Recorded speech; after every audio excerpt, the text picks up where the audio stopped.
It's Tuesday, April 22nd, and here's some of the news beyond the headlines. A Ukrainian journalist held and questioned by pro-Russian separatists emerged unharmed and relatively calm to speak to reporters a day after being taken. Irma Krat was escorted by a masked captor out of the state security building in the eastern city of Slavyansk. The 29-year-old says other than it being cold inside, she's been given food and water and hasn't been mistreated. Immediately after taking questions, Krat was blindfolded and walked back into the building. Also an activist, Krat is notorious for leading an all-female militia group in the protest that overthrew the government in February. She's allegedly being held for actions against riot police. One of the founders of Myanmar's pro-democracy movement has died at the age of 85. Win Tin worked as a newspaper editor before he founded the National League for Democracy alongside Aung San Suu Kyi 25 years ago.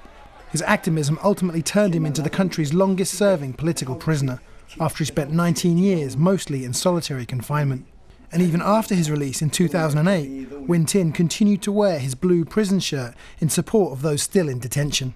He had been in a Yangon hospital suffering respiratory problems since March.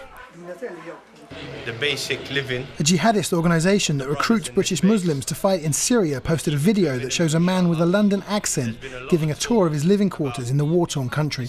This is the room where the Muhajirin sleep. The video features Abu Abdullah, reportedly a British fighter for the Islamic State of Iraq and Syria, or ISIS. US intelligence officials think that there are more than 7,000 foreigners currently fighting for the rebels in Syria's civil war. By Allah, I would rather be here living in these conditions than in the West living in mansions and living amongst my family. In a multi-purpose display of dissent and religious expression, protesters in Venezuela burn effigies of President Nicolas Maduro on Easter Sunday in Caracas. Worshippers across Latin America typically burn effigies of Judas to mark one of the holiest days in the Catholic calendar. But this year, Venezuelan demonstrators took the opportunity to combine the tradition with an expression of their distaste for Maduro, who has faced a series of violent protests in recent months. Check out the VICE News YouTube channel for more original reporting and documentaries from around the world.